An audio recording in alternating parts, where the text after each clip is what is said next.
Hello everyone and welcome to another video from me, and today I want to take you to a trip down memory lane from me and show you what kits I began working on.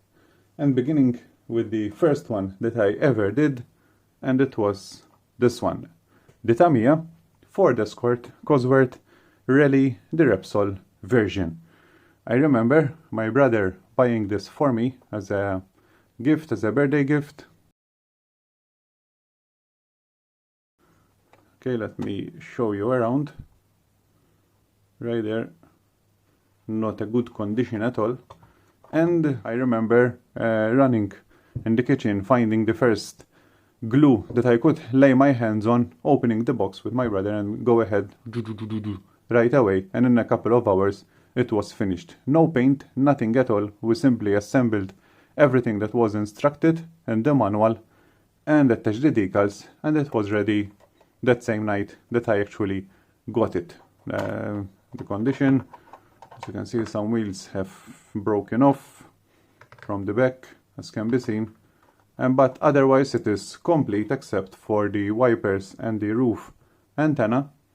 However, this was my actual kit that I ever worked on. Oops. Okay, there we go. And this was, if I am doing the calculations right, about 25 to 26 years ago.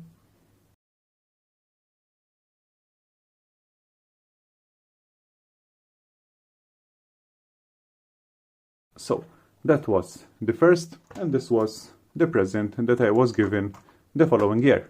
The Opel Calibra Cliff version, once again from Tamiya.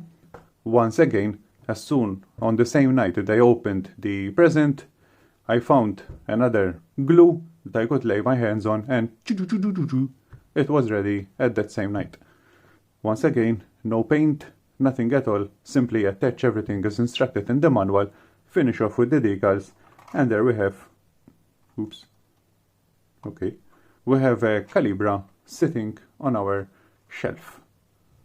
That was the way to build model cars for me at that era. Okay, so it's roughly complete apart from the broken wheels. I still have that V6 sitting right there with the body, and the only missing parts are these: a broken rear spoiler, the headlamps, and also some part of the chassis. However, they were found sitting next to it, so that makes it roughly complete. The Opel Calibra was my second kit that I actually built. There we go, my first two kits. No effort, open the box, assemble, and they are ready for the shelf.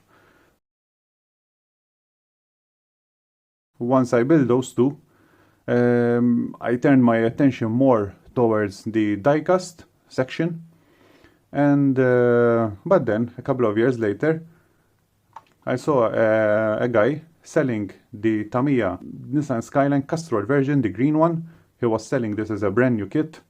Okay, so I immediately liked the artwork, so I bought it and I built it, not as it is right now because this has been redone, but I built it using the Humbrol colors.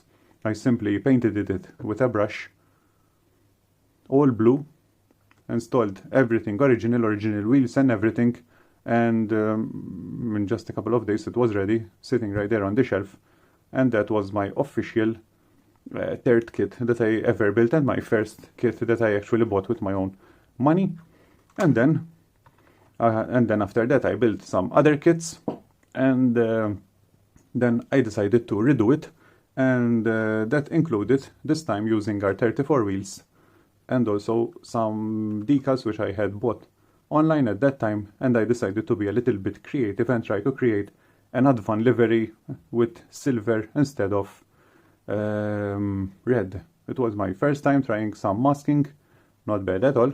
I think the first time that I bought this was around 20 years ago, and then I think it was redone around 5 years later. I'm not sure exactly when the R34 wheels were installed, However, at some point in time, they found themselves installed to this R32. Once again, I have all the parts that are actually missing from the body. Right there, these are all R32 parts. And under the hood, there's the racing RB26 that was given by Tamiya. Those miniature turbos right there. Everything is still included, and that engine is waiting for a future project. We'll see how it goes. So that was my third project, my third 1:24 scale model kit. Now, when it comes to kits, I'm definitely not going to restore the Skyline. Once again, the body got damaged in the process, as you can see. The roof, and it has some deep scratches also around the body. Over there it has a missing part. This damage was all caused when I was trying to remove the Humbrol paint, because I was trying to remove it with a blade and a rough sandpaper, and the body got damaged at that time. Even the hood is broken, as you can see. There's a line over there, so I don't see a point why, if it's worth saving that R32. However, I'm sure that it will be a good donor car for me. However, it's a different talk when it comes to the Cosworth and also the Opel, because these kits are fairly rare nowadays.